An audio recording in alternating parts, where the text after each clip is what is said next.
All right, I'm going to do this podcast, blog, whatever, my nightly thoughts.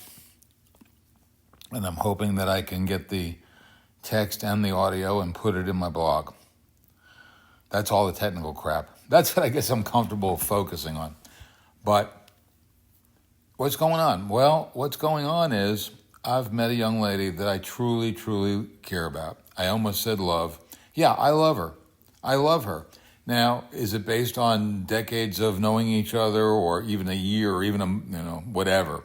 No, it's a relatively short period of time, although I've been talking to her over the years. And, every time we talked, it would be kind of nice, kind of cool. We said we were, hanging out, solving the world's problems. And we just, from those early days, enjoyed talking to each other. And that's when Tess was part of our lives, and Tess loved her too. She's got a lot of people who love her and care about her. And that's another part that I love that I'm trying to kind of come to grips with is, people who are charismatic or who care about other people, they do attract other people who care about them.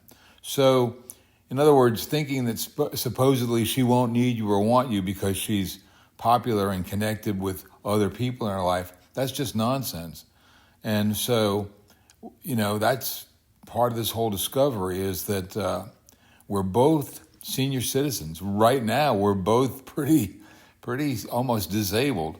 But she's recovering from this situation, whether it's an illness or whatever hit her. And I just am, I'm recovering from my sciatic stuff. But what am I talking about tonight? I'm talking about how much I care about her. And I want to care about her. I think that's the point. I love being in love. I love loving somebody. I love being able to say something nice, say something, whatever. And that's the irony. We kind of riff off each other. We make little jokes and we kind of get it. We're not, when I say jokes, we're not telling jokes. That's the difference. We're not telling jokes, hey, get this one. No, it's just a little bit of a sense of humor, a lightheartedness that I really, really enjoy. And, makes me feel good. So last night we walked down to the trail side and we listened to music for a little while. And what did I get? Not a big beer, just water. I think that's all we ended up having was water. Then we walked home in the rain. Now this was about as romantic an event as I could ever imagine. We're walking home. It's starting to rain. After a while, it was really raining, not just a couple drops here and there. And, she offered to, come on in and let me, get you a towel and so forth. I just said, no, I'll go home. I'm telling you, it's so wonderful. This feeling of falling in love is so wonderful. You just don't want it to break. You just don't want to break it. You don't want to ruin it or whatever. You just want to make it last. And I think that's really what I'm talking about. I made this commitment after Tess that I just wanted to learn to live alone, live by myself, and, adjust to that, in a positive way. I really don't think that if you seek relationships out of kind of pure need or pure loneliness, I don't think that's a good motivator. I really don't. I mean, I'm saying this after 77 years, but I'm saying there's more to a relationship than just needing each other. I think there's really, this sounds a little bit bullshitty, but you really need to have enough substance in yourself to be able to give to somebody else and really care about their needs. And I have this thing about saying everything's selfish, and I still stick with that. This is selfish. I want her to physically get better. Why? Because I want to do more things together. I want to be able to take walks. Okay, let's talk about what happened today. So last night, we walked home from the trail side, which was a substantial walk. That was one of my goals that I said out loud. I'd love for you to be able to walk or ride the bike down to trailside. Well, then we did it. Without a lot of forethought, without a lot of planning or bullshit, we just, we just did it. And it was great. It was enjoyable. And that's the whole thing. She said she's running out of superlatives. Well, it's true. I end up saying, it's great. It's great. What else can you say? It was wonderful. Okay, big deal. The point is, it was wonderful. Somehow that always strikes me as being effeminate. Oh, it's wonderful. But it was great. That strikes me as being Trumpish. But nonetheless, it was a great evening. Enjoyable, low-key, walk home together in the rain, laughing about stuff. We were laughing about this guy that hit on her a while back. And, his tactics, his ways. Oh, my God, it was funny. I'm not going to try to repeat that. But it was just plain funny. And, she ended up calling this guy the guy who dumped her, which is hysterical because, that's the other irony. From my point of view, he dumping her, bullshit. He's so lucky that he could, date a girl like her. But, that's even another kind of false premise.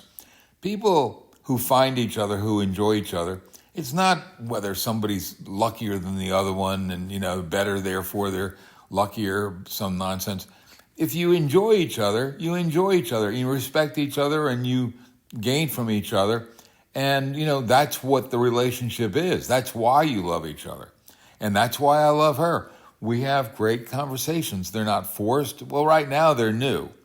And so that's all good and fun to learn about her brother and learn about, her life growing up in a family with 10 or 9 siblings of hers. She's the 10th. The experiences she had. And she wants to write a book, and I want to support her in that. I truly want to support her in that, encourage her, motivate her, just like with me and Alice, as friends doing that. I feel that way with Jennifer. I am much easier to talk about how good somebody else is and what they need to do or how they need to be more expressive or, fearless or whatever. I'm better at doing that with another person than I am with myself. But I am working on that with myself as well. But the point I'm trying to make tonight, is there a point? The point I'm trying to make tonight is I'm finding love again and I'm embracing myself? There's complications. And I didn't even start to get into that, but there is, the other young lady who, pen pal, I care a lot about her. She's a wonderful person. Never have I felt from the day one that I wanted to connect with her or, have a closer relationship. We'll just put it that way. Being pen pals and playing Wordle and everything, that's great. That's what we're good for. And even caring about each other and being supportive through tough times, but not being romantically involved. But with Jennifer, I feel romantically attracted to her.